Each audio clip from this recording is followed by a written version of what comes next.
Let's give some advice to the new and upcoming wedding photographers. What advice would you give to them just starting out? If RJ was just starting out now in weddings, what advice would you give to new photographers just starting out? Second shoot.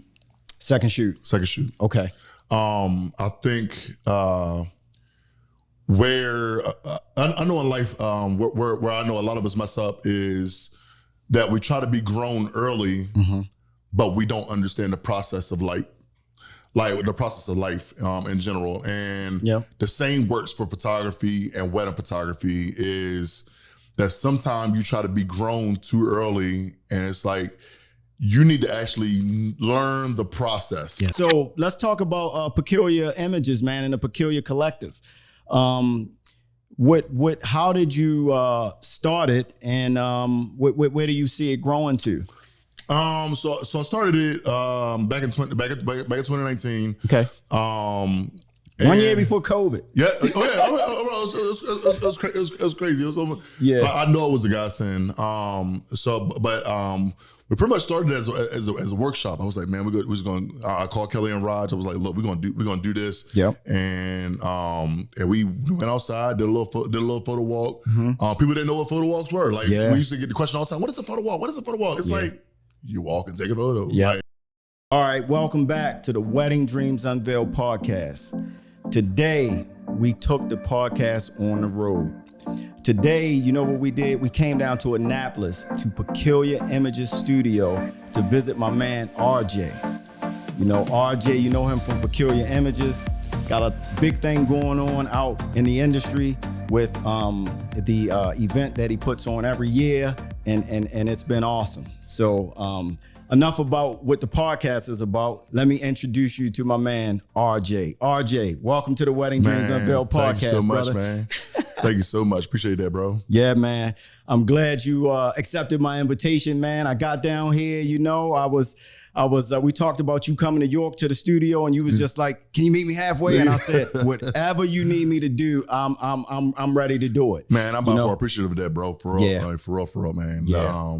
I've seen the guests you have on here so far, man. And I'm like, man, I gotta be a part, man. I gotta be a part. I appreciate it, brother. I definitely appreciate it. So you want to tell the listeners, man, about who RJ is, what you do, and the type of photography that you do? Yeah, definitely. I'm RJ of Peculiar Images. I mostly shoot weddings and studio portraiture.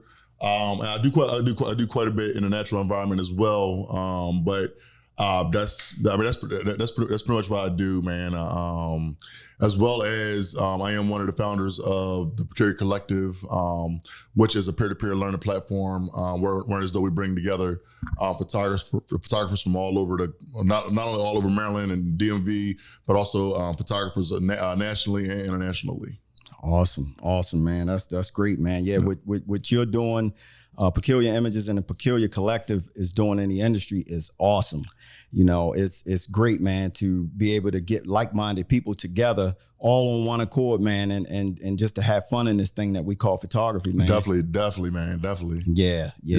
Definitely appreciate all what you're doing in that industry. So, like for the wedding stuff, like for weddings and for portraits, what would you say that you do the most of? Is it weddings or portraits? I'll probably say I do more portraits. Okay, more portraits. Okay, all right, okay.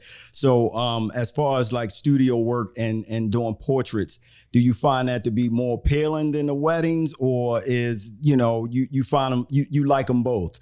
I like them both because I get to, in the studio, you get to see how you build one's individual confidence. Right. Usually when you go into somebody's wedding day, you're dealing with quite a bit of stuff, and I kind of enjoy the challenge of the weddings, because you got to deal with personalities, environment, as well as dealing with nerves. So right. Yeah, man. Wedding days are, you know, very, very tense, man. I've been shooting weddings for about 10 years, man, and it's very, very intense, man. You only do it once. It's no, you know, you can't try to do it over or none of that stuff, man. It's a one-time thing, and if you get it wrong, it's wrong. It's wrong, bro. You can't say walk back up the aisle and let's do that again. Facts, you know what I mean? So, what are some of the challenges that you see facing the wedding industry right now? As far as the wedding industry, I'm honestly, I'm gonna just be honest. Yep. For our demographic, I'll probably say the Buy Black Network. Like it's one thing to it's one thing to just shoot a wedding and just say, hey, I'm gonna charge what I feel like charging. Yep. But it's another thing when you have wedding photographers that are actually wedding photographers and actually like good at what they do and have invested in their craft and their overhead is actually up there because you got to count it. You got to count in the variety of lights, the cameras, and the insurance and whatnot. And it's like it's hard to have people understand the pricing that goes behind why you charge what you charge. Yes, I would agree, man. It's and that's and we'll get into that as well, man. The cost of weddings and the cost of portraiture in itself. You know, like we're here at your studio, and you know you got to pay for this. Yeah. You know what I mean? So it's not easy being a photographer because it's a lot that goes into it. You know, cameras is $3,000 and $4,000. Lenses is $2,000, $3,000, $4,000. You know, and when you get professional stuff that is weather sealed and all that kind of stuff, that's what you're paying for when you're paying for a professional photographer. Yep. So anything like outside of the wedding industry, do you see any issues or anything creeping in, or anything that we should do different in the wedding industry that we haven't been doing? That's a definitely good question. I would say we really in the wedding industry we need to get back to focusing on the importance of the day. Yes.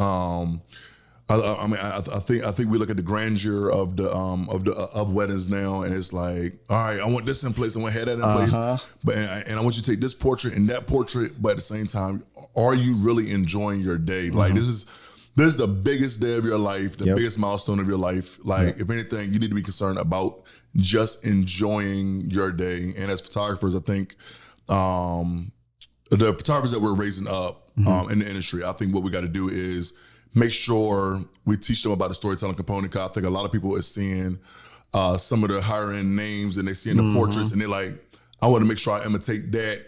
And we're ruining people's wedding days by saying, hey man, can you pause for a second? Sit on that couch like this, that, and the third. And you want to take 40, 50 minutes with just that one portrait. And it's like, no, this is their special day they paid for, and we need to make sure that they enjoy it. Absolutely, man. Absolutely. That's great advice, man, that we do that stuff.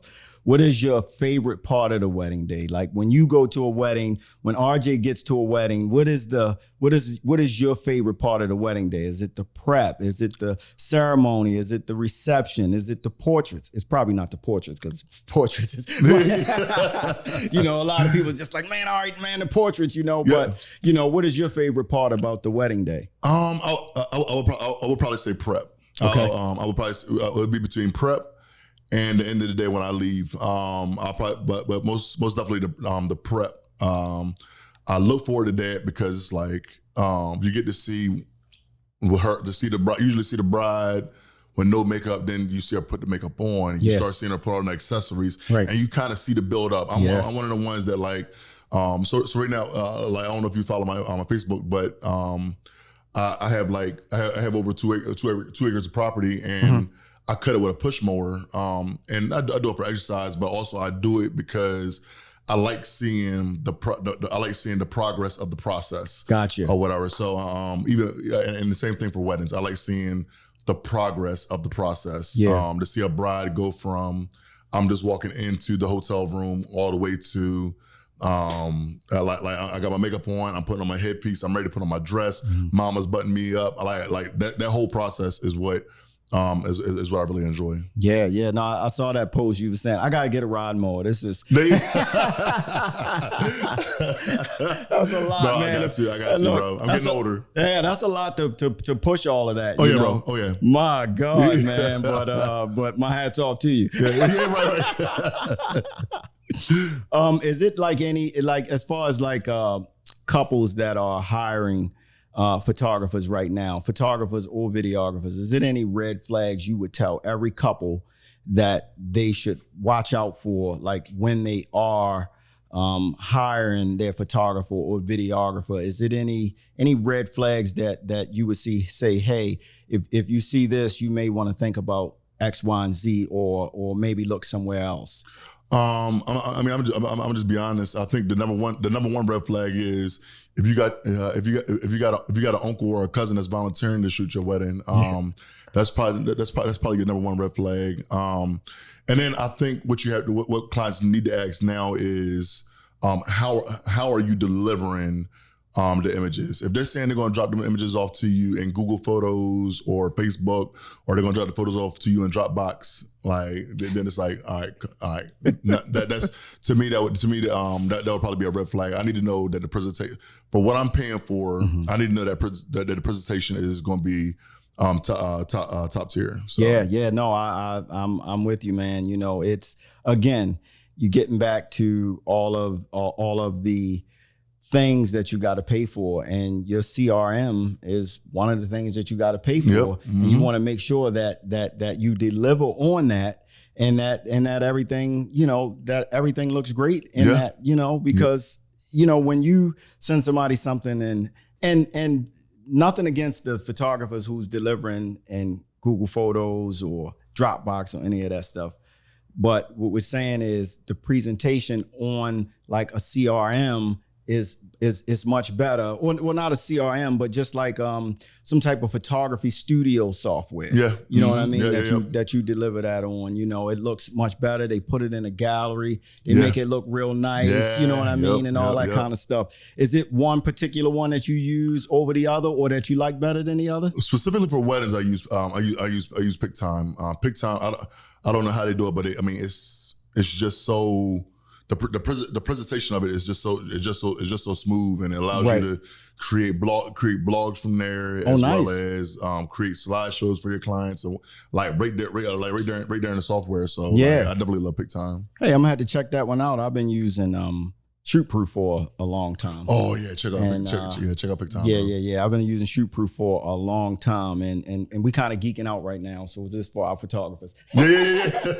You know, but I've been using Shootproof, and it's been good, you know. And I looked at some other things, you know, but just always go back to Shootproof because I know it. So and that's probably exactly what it is. But you know, maybe I'll look at something else, you know. So Yeah. Definitely check out PicTime, man, because they definitely inserting some of the artificial intelligence. So okay, yeah, definitely check it out. Yeah, for sure, man. So as far as pricing, we talked about it a little bit.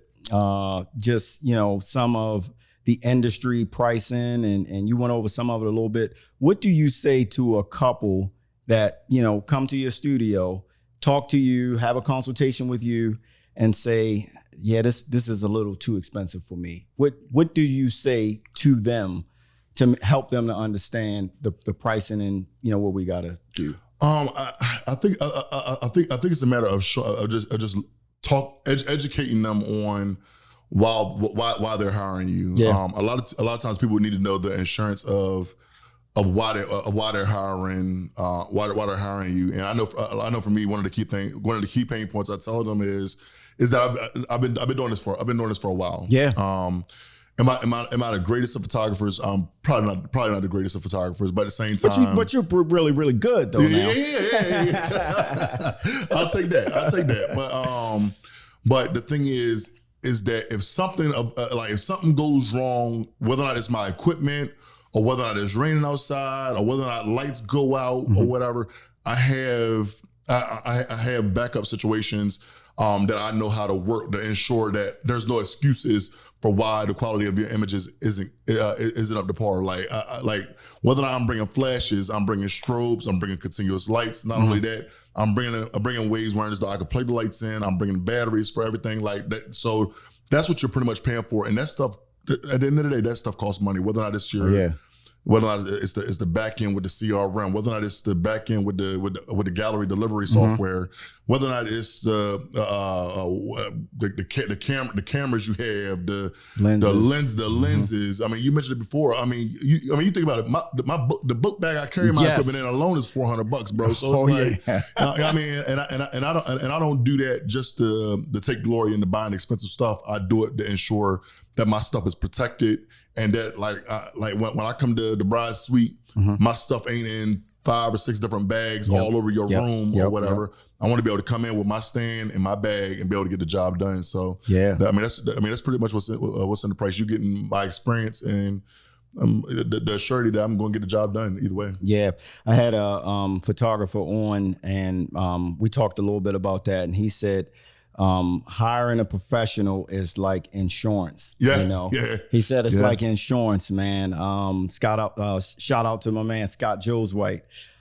He said it's like insurance on a day. He said if you just get somebody who don't have backup software, who don't have all of that, the gear that we're talking about, a camera goes down, a lens goes down, and Chip, shout out to my man Chip Dizard. He was on as well, and he was talking about. He gave a story about one time his 24-70 when he was on a destination wedding had dropped. And all of those things, man. Us photographers we are problem solvers. Same way like in here. Setting this stuff up. We ran into just one small issue with a mic. And we improvise. Because that's what we do. We solve problems at your wedding. Yes, we come there to take your photos. We come there to make sure everything looks great. We come there to document your day and to make sure that, your family is captured in the right light and all of the moments for all of those people who haven't seen each other in a long time. But we're also there to solve problems. We're problem solvers. Bro, people don't understand. Some people don't understand that, bro. Like it's like people just see you as sometimes they just see you as the camera holder, but it's like, yo, we do a lot, bro. We do a lot, bro. Because sometimes you got to become the wardrobe stylist, and I carry clips, bro. If during the portraits like that dress is acting a fool, hey, bro, or if it's bagging in certain areas, bro, I become a wardrobe stylist, bro. I clamp it, bro. Like there's times where though I got to be the doctor, bro. I carry Tylenol and Excedrin, bro, like to make sure that like. The bride is good. I make sure I carry crackers or whatever. Because sometimes brides are so focused on making sure they ain't got nothing in their teeth to the point where though they don't want to eat nothing. But it's after that wedding when it's time for them to go to their reception, they get lightheaded. No. You go ahead and eat some of these peanut butter crackers real quick so we can go ahead and get through this, man. So and truth be told, even in the studio, bro, I tell people we are honestly like. We're low-key therapists, bro, because you never know. Like some people went through a whole lot to get to the point to get in front of your camera. Like, so we act this, sometimes we got to act as therapists to not only get the shot, but to make sure they're comfortable getting the shot. Absolutely, so, man. Absolutely, man. When it comes down to being a wedding photographer, you are every photographer. You are a landscape photographer. You are a portrait photographer. You are, you're a hairstylist. You're a wardrobe person. Product photographer. A product photographer, man. From the prep and all that kind of stuff, man. Like we do it all. So when you hire a wedding photographer, you're not just hiring somebody that knows how to do weddings. They need to be able to know how to do everything, bro. And that's what goes into it, man. So yeah, great take on that. Do you think it's necessary that couples have 2 wedding photographers, or you think one, or it depends? What do you think about the 2 wedding photographers versus one? Because I know like some people, they have 1 photographer packages or 1 photographer collections and 2 photographer collections as well. And some people is just said, no, all of my weddings I do by myself. And some people is, nope, all of them come with 2. What do you think about that? I have multiple views on it. Okay. I believe most weddings can be done with one photographer. But it's when if they're in two separate areas, if the bride's in one hotel and the groom's in another hotel.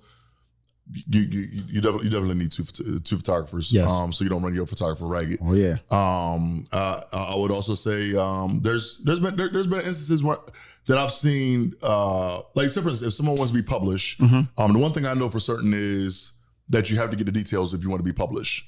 Me personally, I'm not a flat lay guy, so I would have to call in.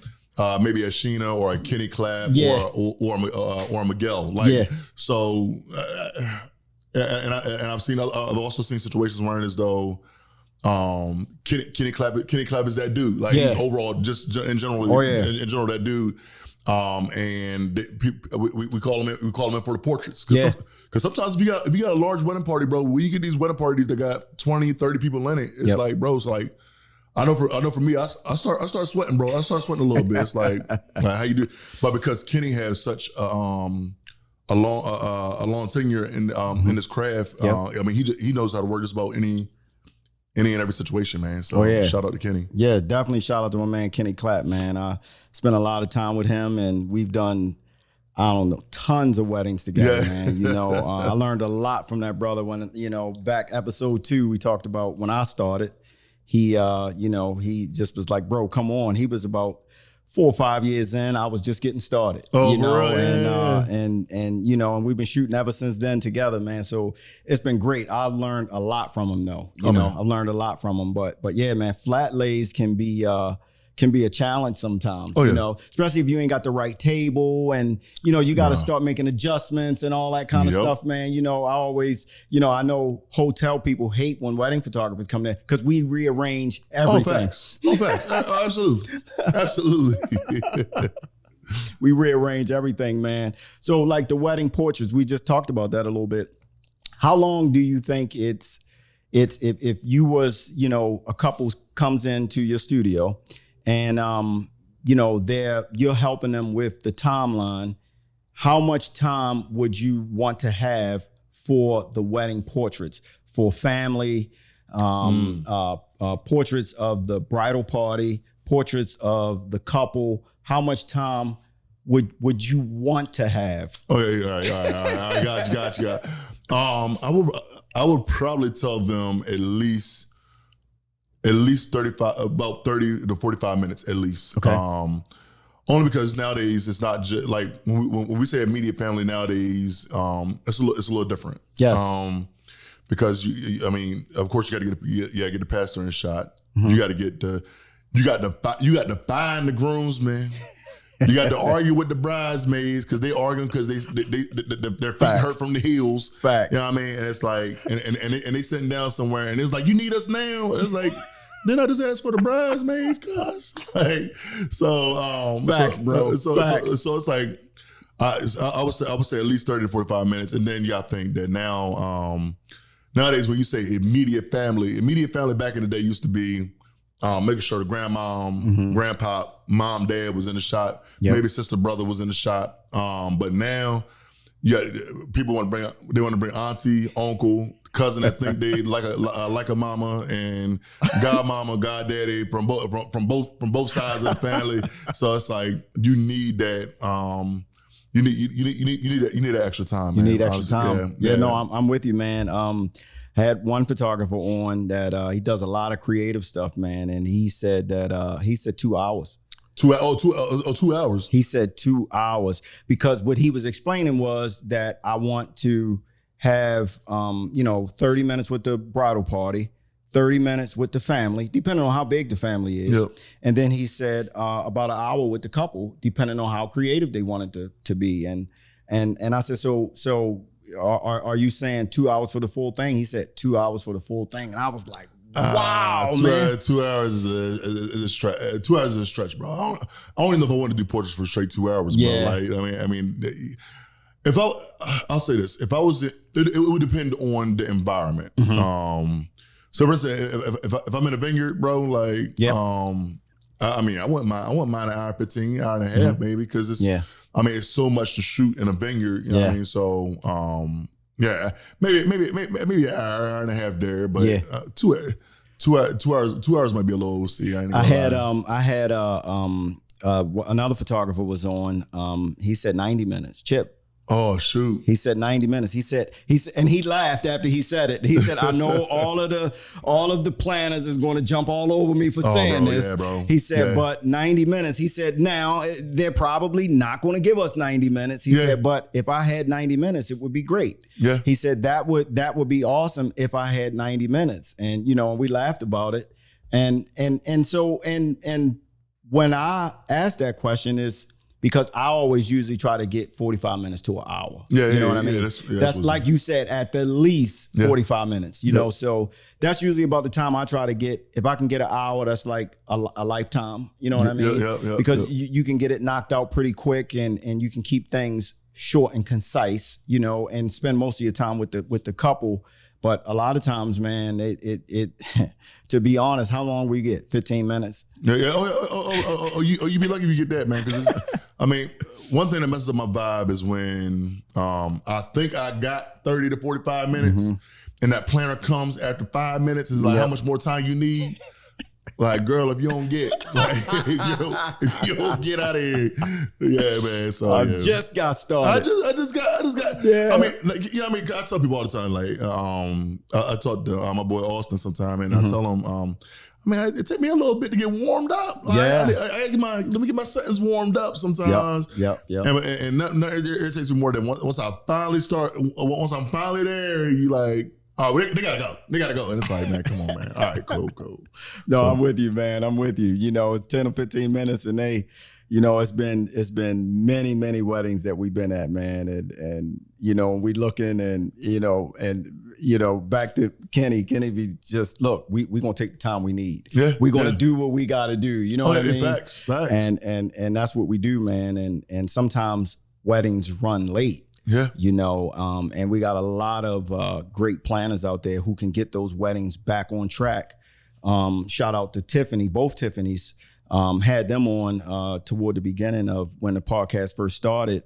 And they were talking about how they factor in this time that nobody knows about.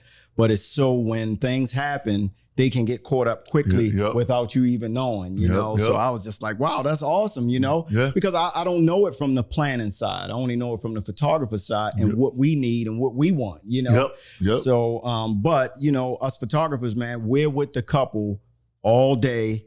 We're with them 8 hours, 10 hours, 6 hours, you know, however long we're supposed to be with them. You know, the caterer and all of them is not going to be with them that long. You know what I mean? So, you know, we got to make sure that we get enough time in there. And I think it's also important that this may be something that we have to come up with in the future. And if I got to curate it, I curate it. But I think we need to have something wherein as though the photographers, the DJs, the planners, the cake makers, like we need all of these people to actually come together in one place and really tell each other like why we do why we do our job the way we do our job. Because truth be told, if we can get the planners on board to say, hey, I know you booked that photographer for 6 hours, but I'm gonna just be honest with you, baby girl, you need at least 8 hours of coverage. Like, I mean, that's really what we need. We need to all just come together and be on the same plane or whatever. So the photographer can speak for the planner, the planner can speak for the photographer. So that the bride and groom can be educated on the reality of a wedding day, so their wedding day is not ruined. That's awesome, man. And that brings me to the question of, we talked about this with Megapixels Media, their husband and wife team, man. Shout out to them. We talked about this on a podcast with them. When should the vendors eat? Oh, shout out to Megan and Gary. I love them. Man, when the bride and groom is eating, that's when your photographer needs to be eating. I'm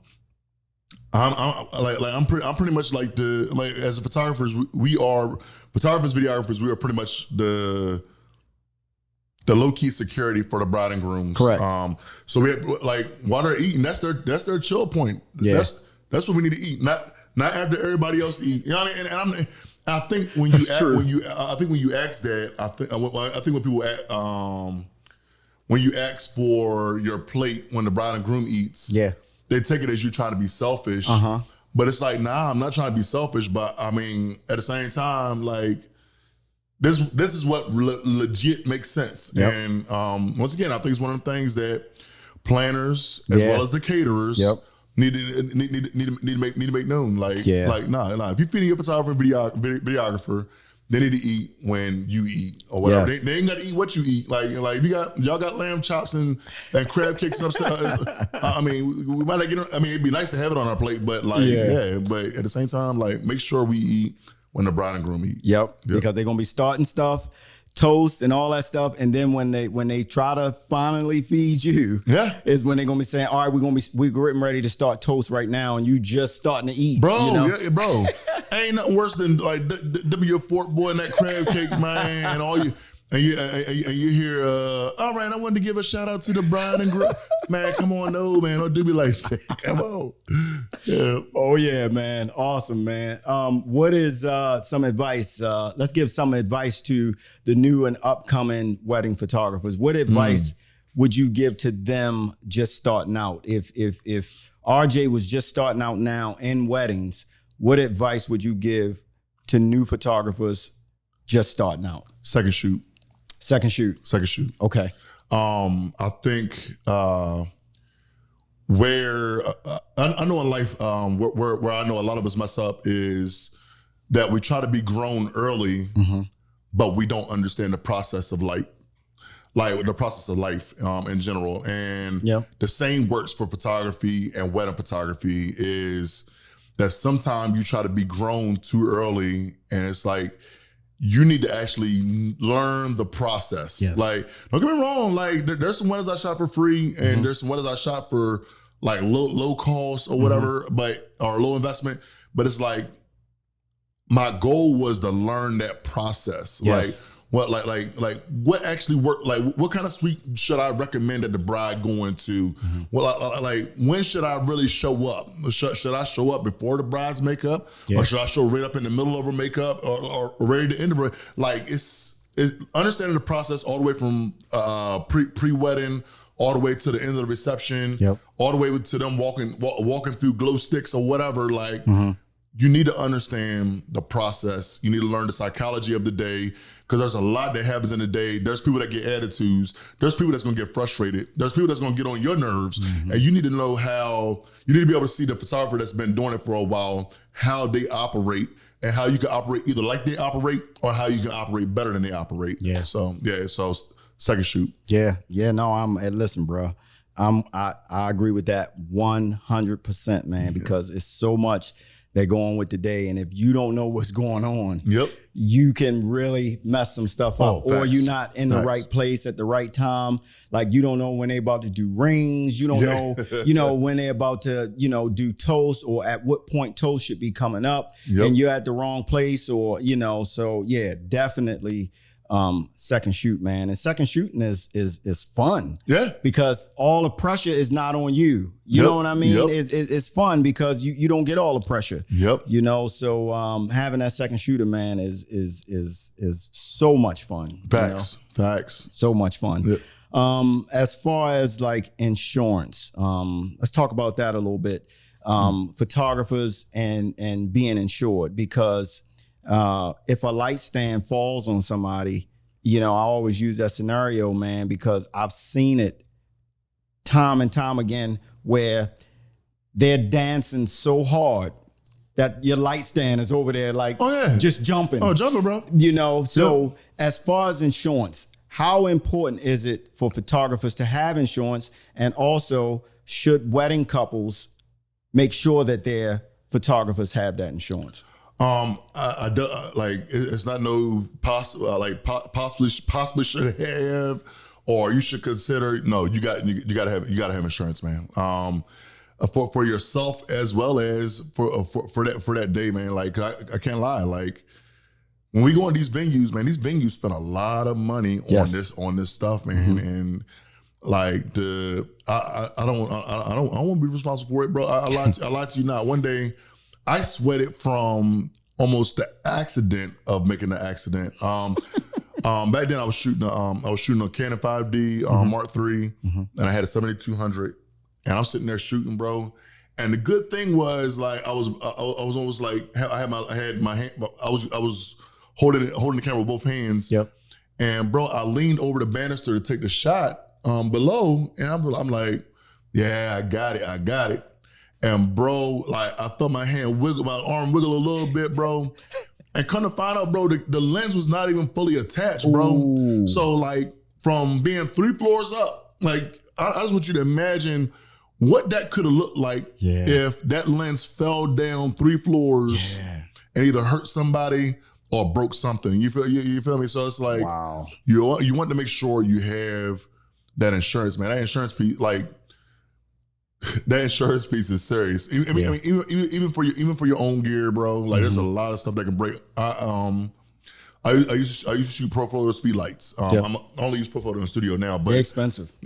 Expensive, bro. You talking $1,000 a speed light, bro. Yes, and it's nothing more painful than shooting a $3,000 wedding, and you got your cameras on your hip or whatever, and so happy you go through a door jam real fast trying to make sure you get to the bride, and that speed light catch that door jam, bro. Yes, And I can say right now, like that light is $1,000. But if I send it to Pro Photo to get fixed, they're gonna charge me $800. Oh yeah. Oh, guaranteed. Yes. So, bro, I can't reiterate it enough, bro. You need to make sure you have that insurance. Yeah, because that and everything you said is facts. If that lens would have fell and hit somebody in the head, yeah, that will, as heavy as that 70 to 200 is, that will kill somebody, brother. Oh, facts. It was an EF, so heavy. Yeah. Oh, yeah. Yeah. That would definitely, 2.8 with the, you know what I mean? Oh, facts, bro. And the way these laws, the way these lawsuits is working, bro, I ain't gonna lie. Like I seen something with Shiloh Sanders the other day, and I'm like, yo, I mean, a lawsuit from 2016, bro, is coming after his NIL deals, bro. Now it's like, wow, bro, like, man, I'm like, nah, yeah. Like, you gotta have that insurance, man. Gotta have it. Yeah. No, facts, man. And so this takes us into the next part of the podcast. I am starting a new company called Next Up Innovations, where we're helping not just photographers, but any business owners that are that don't know where to start the process for LLCs, don't know what they should have, don't know about their taxes and all that kind of stuff. Starting a business with starting to help people like that. So explain to the photographers and the videographers out there who are not incorporated how important it is that they incorporate. Incorporation is kind of different. Like I said, let me explain it like this. Okay. So, I don't know if you ever played that game called Midnight Club Double Edition. Okay. So basically, it's almost like Need for the Speed. Okay. And you start out with a regular car, and over time, you put a muffler on, you put the exhaust on. Yep. You put a new engine in. You put the nitro in. Yeah. So over time, you building all this stuff, and that's what we call your equipment phase. That's you're getting your camera, you're getting your Sony, you're getting your lens, you're getting your flashes, your speed light, you're getting all that stuff. Yeah. But at the same time, you still getting those $500 races. You know what I mean? Yeah. But now you got another tier of races you can get to now. Once because you already got your equipment now, and you winning all them races at the $500 level. Yep. Now there's other races at the next level or whatever.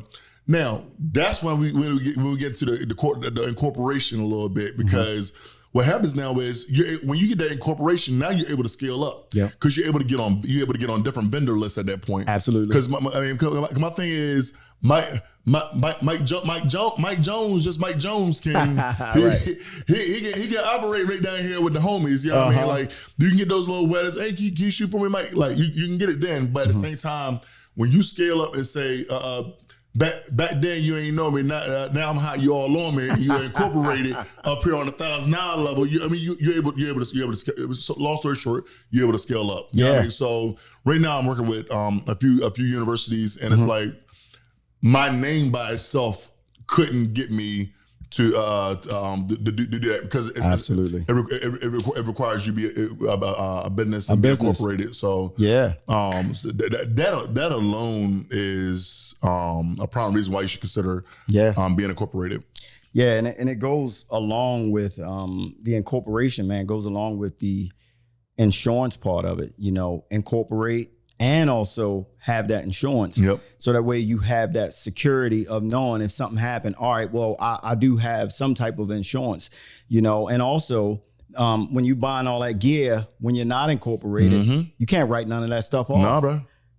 So when you go to buy the new camera and all that kind of stuff, if you're not incorporated, and then I'm talking to all the photographers out there who's freelancing and who has not built a business around their side hustle, you should incorporate. That way you can start using that to write stuff off and better have yourself protected. It also protects your personal assets as well. So, just a little bit there with that. Yeah.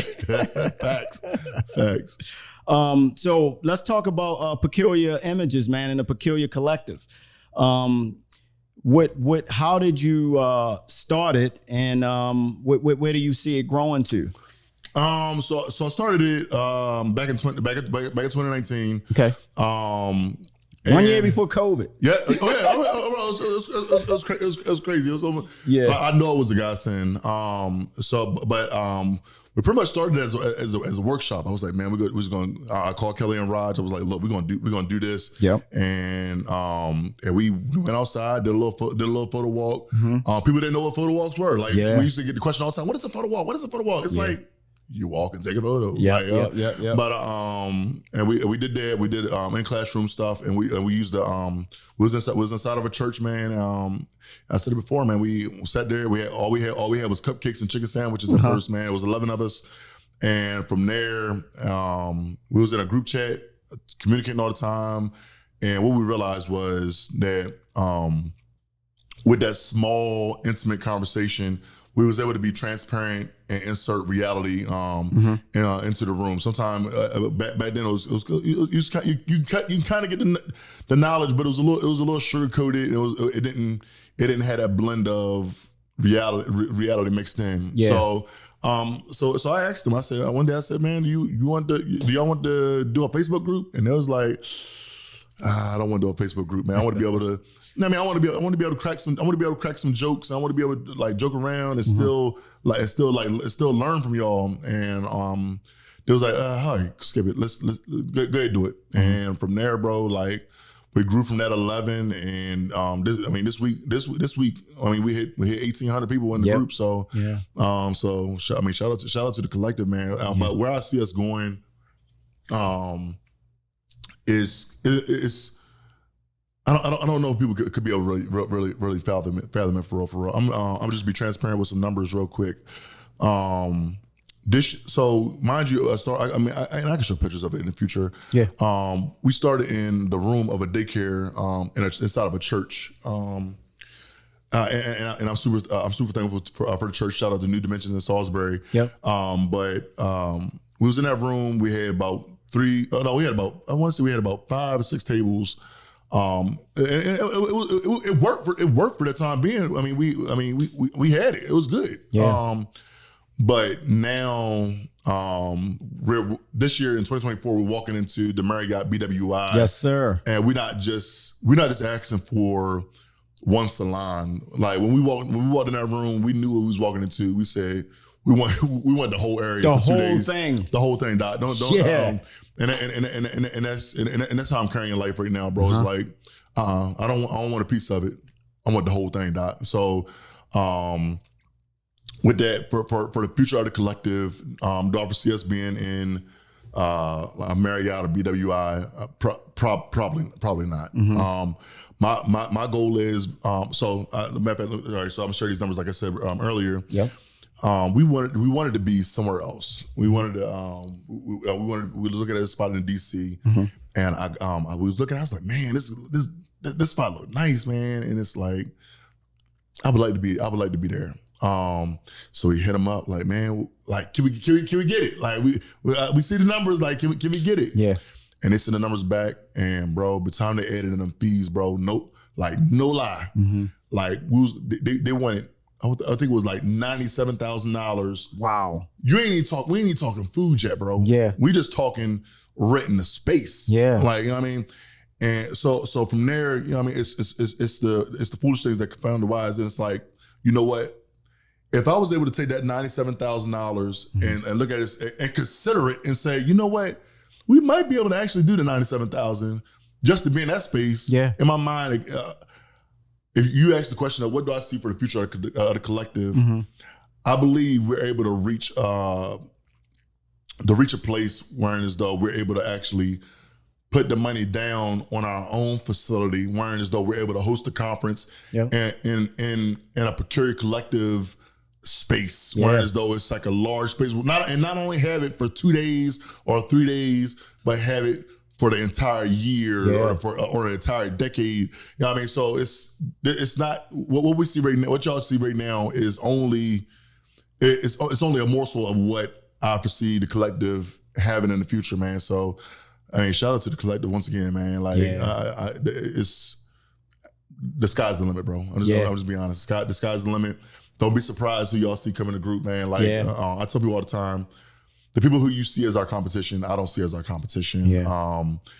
Bro, I don't believe that Canva, Adobe, and YouTube should be the only platforms that get the super huge stages and the AI stages and these incredible stages wearing as though they got I believe that the Peculiar Collective is capable of doing this. Oh, for sure. But what it takes is people just getting on one accord and being on the same thing. Like, I think a lot of times people look and they try to figure out how much money is RJ pocketing off of the collective, and a lot of them don't know. RJ really hasn't made anything off of the collective, honestly speaking. Like, because our goal isn't really, especially now, our goal is not to make money, but our goal is to build people and take them to new heights or whatever. And I really believe that people are going to pay it forward, bro, and invest back into the collective to take us to the next place, bro. So that's pretty much what it is. Yeah, man. It's you said a lot there, man. I wanna park there for a minute and talk about some of that, man, because I think that 1,800 people in a group is awesome, and what I see the collective doing is it reminds me of like a WPPI feeling almost, but it's more local now and it's growing, and bro, I'm telling you, we need that. We need the Peculiar Collective. Like when Kenny and myself, we was when I met you was at Jermaine's wedding. And we was laughing and joking and stuff and all of that, man. Me and Kenny was doing a wedding or whatever, and Hazelwood was there as well. And he said, you don't know RJ? I was like, nah, man. He was like, man, yeah, man, Peculiar, man. He said, man, it's a group, man. He said, I'm gonna send you an invite for it. I said, all right, that's what's up. I said, man, send me the invite. And then I got in the group, man, and it's just a bunch of like-minded people, man. And it's awesome, like with you and the other two guys that you were saying, man, what y'all are doing with this, man, it's just great. And, I would hope that nobody is worrying about what somebody is pocketing or how much somebody is making, because in the wedding industry, in the photography industry, just us as people, in general, we should want the next person to come up. We should want the next person to want to make some money or help them to make some money. And then you pull the next person up. You know what I mean? So if anybody is wondering how much somebody is pocketing, I don't think that's what they should be worrying about. They should be worrying about that it's something that's put together that everybody's going to benefit from, and that is going to pull some people up, and that's what you want. You want to create something. The goal of it is to help people and to also make some money. What's wrong with that? And that's the real part. And I'm sorry because I'm kind of forgetting that I'm on the mic at this point, but it's. We're asking people to pay $3,000 and $4,000 for these weddings, but we turn around and don't want to invest back into education systems that help build us up. You know what I mean? So we sitting here, like say for instance, we're bringing people in to help. Like say for instance, last year we had Lindsay Adler at the conference, bro. Like people see Lindsay Adler and they're like, whoa, oh my God, Lindsay Adler, dope, blah blah blah. Bro, that's not cheap. You know what I mean? I know it. You know what I mean? So it's that kind of, and it's like the same way you expect your client to respect your pricing. When we put on these conferences, bro, like it requires just as many insurances. It requires there's so many layers to putting on a conference. There's so many, you're dealing with the models, the makeup artists, the hairstylists, and you're not only dealing with that, but you're dealing with the hardware, I mean, you're dealing with you got to have the banners and all that kind of jazz, bro. Yeah. And that stuff ain't cheap, bro. This year's conference, this year's conference alone, bro. All right, so when we started, I probably invest. I came on my own pocket first year. I did a workshop, and that was of course in 2019. Yeah, I came out of pocket. I think I spent roughly about $700. This year's conference, bro, like we're looking to be well over $150,000 in cost, sure. bro. You know what I mean? So it's like, you know, like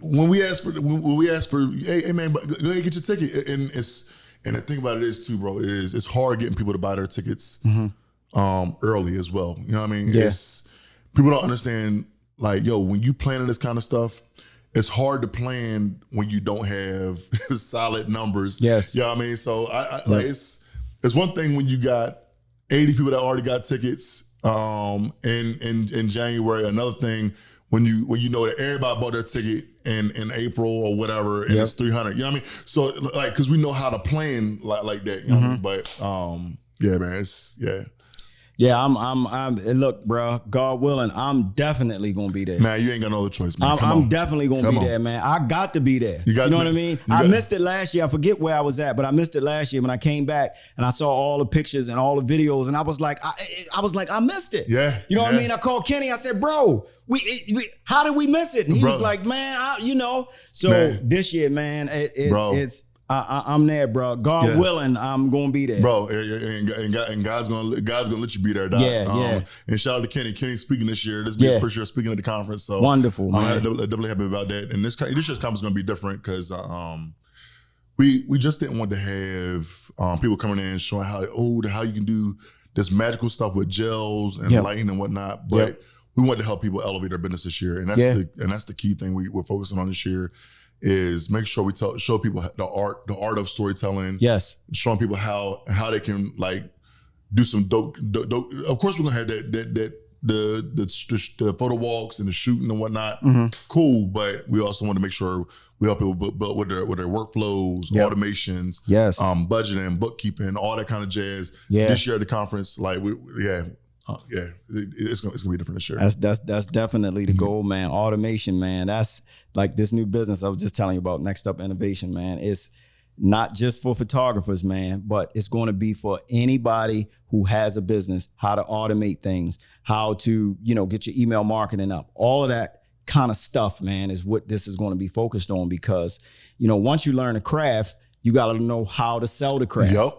You know what I mean? You got to know how to sell it, man. So if you don't know how to sell a craft or how to, take it further, it's, you're just great at what you do, but nobody knows. Facts. You know what I mean? Who big you fact. are. Big facts. Big facts. When you rolling that out? Probably in 2 weeks, I'm gonna be rolling that out. Oh, that's dope. That's super dope. About 2 weeks, man. Yeah, man. So, I'm gonna be. I don't know. We may start a group. We may not start a Facebook group. But it's coming because a lot of people, man. You got a lot of freelancers out here and people who's doing all these side hustles who don't have anything behind it, man. Facts. And we got to help them out. And what I think happens a lot of times too is that even like especially in our culture is we know how to stunt, but we're scared to ask the real questions. Yes. You know what I mean? Yes. So I'm definitely glad you're creating that platform. For the next person, learn as though they have an outlet to know, hey, I can go here and ask the real questions, man. So shout out to you for that. Yeah, definitely, man. For sure, man. What like as far as the peculiar with I don't plan our church events that for the church that I go to, but sometimes I hear about the expenses, man, and it's expensive, man, to get, a ballroom or the whole floor of a ballroom. Yeah. And like you said, you're talking models. You got to get all of them on one accord. You're talking event planners. You got to get all of them on one accord. Everybody has to be on one accord when it comes down to something like this, and all the insurances. And I don't know like how the Marriott in different places do it, but I know from church, they always want to provide some type of security. Is that something that they want to now? Like our church, we have our own security. Yeah. So we usually tell them, hey, we got our own security, but I know for something like this, they would want you to, provide security, right? So in that aspect, this year we will actually have security, only because we're bringing in vendors, and we actually vendors that actually bring equipment, right. quite a bit of equipment this year. Right. So it's one of the things of like I don't just for mental insurance, like, I want to make sure we got security because I know sometimes lenses and cameras can actually get legs and walk sometimes. You know what I mean? They can. So for sure. And I'm the type wearing this though. I want to make sure everybody's good all the way from you being the attendee to making sure that our vendors is good. You know what I mean? So my thing is, I don't want no vendor to be sweating and wondering how they're going to tell the company, this lens walked away or this light left or like I'm the type of one I'll be like, man, just let me know what we need to do or whatever for our part. So to avoid all that, we gonna have security there. Sure. Yeah, so that's awesome. Yep. And then you talk about the food, feeding all those people, bro, that's expensive just in itself. And I say all of this, RJ, because I think that the price of what the tickets cost is minimal. Yep. And again, going back to that incorporation, it's a write-off. Yeah. You're not even losing anything. You write it off because you're going to an educational event. Yep. You write it off, so you're not even paying for it. Yep. You see what I'm saying? Absolutely. So if you make $100,000 this year and a ticket costs you $1,000, then your profits is what? $99,000 because you wrote off that $1,000 ticket. Yeah, you see what I'm saying? Yep.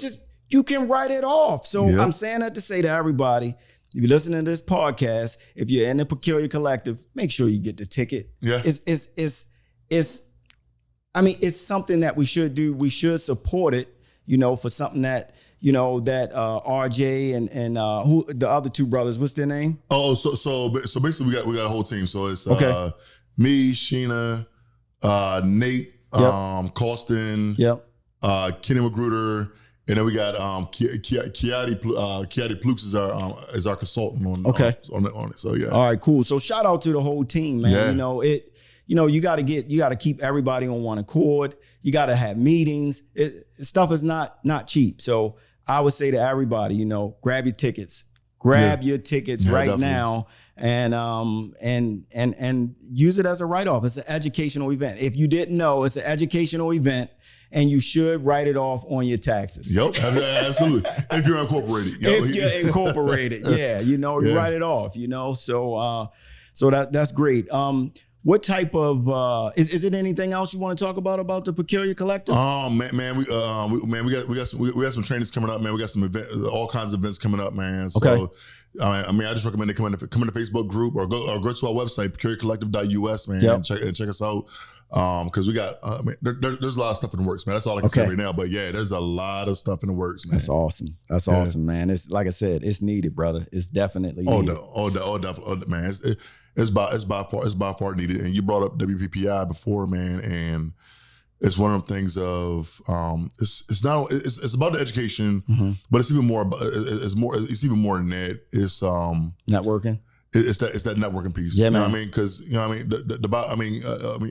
a Bible believer. It's like yes, absolutely. The Bible says love covers a multitude. You know what I mean? And it's one of the things is that we've made love the foundation of this group, man. Yeah. And like if our goal is not only that you shoot, but that you feel the love, man. And I mean, I can tell you the cities and states we've been to, bro, and we've taken it to every place, and that's how the group has grown over time, man. Yeah. And like right now, we got one of the models from Vegas is actually flying in just to be a part of the photo walk, bro. Like he ain't asking for nothing else. He just like, man, I just want to see my family again, man, because that investment of love, man, is serious. And in today's day and age, man, wearing as though capitalism runs the streets rapid, man, it's like, you know what? Like, you need to have that piece of love. Yeah. You know what I mean? Cover him. So definitely, man. Good stuff, brother. What is let's switch over to some gear, man. What gear are you using, man? Let's talk about some gear. What gear is RJ using? Which gear did you start off with, and which gear are you using now? So I started with my first hobbyist camera was a Kodak. Okay. I got a Kodak Easy Share. Oh wow! So shout out to Oprah. Oprah gave me that joint. Then my next camera was an Olympus. I bought an Olympus back in 2012. Okay. And that's pretty much where I started Peculiar. So I was shooting with the Olympus in church or whatever. And we was playing around. Yeah. And so I was like, man, you doing some dope shots, blah, blah, blah. We gotta give your company a name. What you gonna call your business? And I was playing around. I said, Peculiar Images. And it was like, I didn't know I was gonna be stuck with that name, bro. I didn't know. But from then I was just stuck with the name Peculiar Images, man. Yeah. But gear wise, I went to a T3i from there. I had one of those. Yeah. Oh yeah. Oh yeah, bro. Oh yeah. And then from there, of course, like it's just keep on going up and up. Yep. So I got a 5D Mark III, yep. 5D Mark II. Yep. And then I was like, you know what? You had the Pioneers come out back then, and they started doing the OCF era. Yeah. And I seen Keydren. Shout out to Keydren. He's gonna be at the conference too. But Keydren, awesome. Francisco Hernandez. Yeah. And they was doing the OCF stuff, man. I was like, man, what is this Sony A7 R2? From that point, I went and bought an A7 R2, man, and that was it. Never look back, bro. I never look back, man. Like, so right now I'm shooting with the A7R, the A7R4, and the A7 IV. Sorry, yeah. A7R3 and the A7 IV, and I mostly shoot on primes. Okay. Right now, same here. Yeah. So the Zeiss 50, the Zeiss 50 millimeter, is one of my favorites, and of course. One of my favorite zoom lenses is the 16 to 35 2.8, man. 2.8. That just like nobody can jam you up with a 16 to 35. It's like, yeah. So they come hey, take a picture of us real quick. It's like, all right, cool. Yeah. 16 millimeters. Let's go. Yeah. So I don't even own a zoom lens. I don't think. Are you serious? Nope. Bro, you gotta try the 1635 at least. Yeah, I always, ever since I sold all of my Canon stuff, I had Canon stuff, a whole bunch of Canon stuff, and I had some Fuji stuff that I was just dabbling with, like an XT2 and the 56-1.2 and the 23 mil. I had all of that stuff, and then I sold it all on eBay. Oh dang! And I bought all Sony stuff. Oh dang! And ever since then, I've never bought another zoom lens. Oh wow! I got all primes, and I just zoom with my feet. Nah, but at least try the Zeiss 16 to 35, bro. I may have to give it a look. Bro, I had to give it a look. I can assure you, bro, if you get that Zeiss 16 to 35 F4, I got one in my office right now, bro. Yeah, I had to check it out before I leave. Yeah, bro. You try that joint out one time, bro, and I promise you, it would likely stay on. It would likely stay on your camera, bro. Yeah, especially probably for receptions. I'm sure they'll probably just stay on. Facts. Yeah. For receptions, bro, that's my go-to, man. Yeah. That right there, and make sure I got like a for receptions. I like this may be odd, but I like actually having my flash in my hand during receptions. Yeah. You know what I mean, to get a certain look, and to ensure that like if they got uplighting going along the walls, you want to capture that. I want to capture that. Absolutely. So I try to make sure like I have a camera, a flash on the camera, and a flash in my hand or whatever. So yeah. No, that's your style, man. You know, everybody got their style that they do. You know, like my style is, I usually set my lights across from each other, and I just watch where I'm standing at. That's my style. Oh yeah, bro, I didn't forget. I definitely remember that cross lighting style you had at Jermaine's wedding, bro. Yeah. And I was like, oh, okay, you know what you're doing. All right. I said, he got a 2 flash stand. Okay, all right. I see what you're doing here. Okay. And it's a lot of people that when you tell them about that, they be like, well, I don't know. And it can get weird. But the trick to it is you got to know where to stand at. Yep. You know what I mean? Yep. So, but yeah, man, everybody had a style. Like you got you know, you hold your flash in your hand. I know Kenny, you know, he liked to have an assistant there with a light on a stick. Yeah. You know what I mean? Yeah. Some people like to do that style. That's you know? clutch. Yeah. And, you know, a couple other people, they just put a strobe up and just bounce it in the ceiling. Yeah. Everybody got their style, what they do, man. Everybody got that. And that's what makes us all unique, you know? But I think something that's not said enough is a lot of people try to practice during the event, and it's like, nah. Sometimes you gotta practice beyond the event, bro. Yes. And it's like I know when I first started, man, you couldn't keep me off of YouTube, bro. Mm-hmm. Like, I was on YouTube making sure I learned, but nowadays people just, I mean, some people just want to come like to the event and just be like, all right, I just want to shoot, and it's like, no, man, come on, man. Come on. Yeah, you gotta, like you said, don't try to grow up too fast. Yeah. You know what I'm saying? Yeah, don't try to be a grown up too fast. Yeah, you trying to be grown. Facts, man. Yeah, Facts. man. So tell the listeners, man, where they can find RJ, you know, your website, or your Instagram, where they can find a Peculiar Collective. You want to let them all know where they can find you at? Man, definitely. So all my sites are dot us. First of all, I chose us because it's not about me. I love it. It's not about you. I love it. It's about us. How can we work together? So if you ever want to get in touch with Peculiar Images for your portraits or your wedding, peculiarimages.us. Mm-hmm. If you want to go to the Peculiar Collective, peculiarcollective.us. Okay. As far as the conference, I mean, this might be kind of complicated, but Peculiar Conference.us. I like it. So you can definitely find me on those sites. Yeah. As well as if you definitely want to see about the collective and meet the network. I mean, it's definitely free. Come on. We on Facebook. Peculiar Collective Photography Networking Group. Yeah. So please come on. We got plenty of room for you. So I like it, man. And I'm part of the Peculiar Collective group, man. It's a fun group. I don't say a whole lot in there, but you know, I'm learning a lot in there. You know what I mean? I'm learning a lot in there, man. So shout out to everybody that's part of it, you know. And you know, we're gonna end the podcast here, but you know, I will be reaching out to some more of the Peculiar Collective people, you know, asking you guys to come on the podcast. I'm looking for some more videographers and also looking for some more planners so we can kind of balance it out a bit. You know, I know I had a lot of photographers on. We're also looking for some wedding couples as well. So, you know, if you want to come on the podcast, got a great story to tell, please, you know, look me up, Wedding Dreams podcast at weddingdreamsunveiled.com, or you can also reach me at studio@livingstonlee.com. So we're going to leave it there. Appreciate you, RJ. Thank you for giving me this time with you, man. It was an honor, bro. It was definitely an honor, man. I definitely appreciate you coming out here from all the way from York, bro. I definitely appreciate that. Hey, I'm from Baltimore, but you know, I live in York now, and so a lot of times I'm reaching out to people. And if you're in the Baltimore area, you know, York is only a 45-minute drive. So come on up, holla at your boy. You know, come to the studio and let's shoot a podcast. You know, so RJ, I appreciate you, brother. Man, it was an honor. Thank you, man. Yes, and we will see y'all on the next one.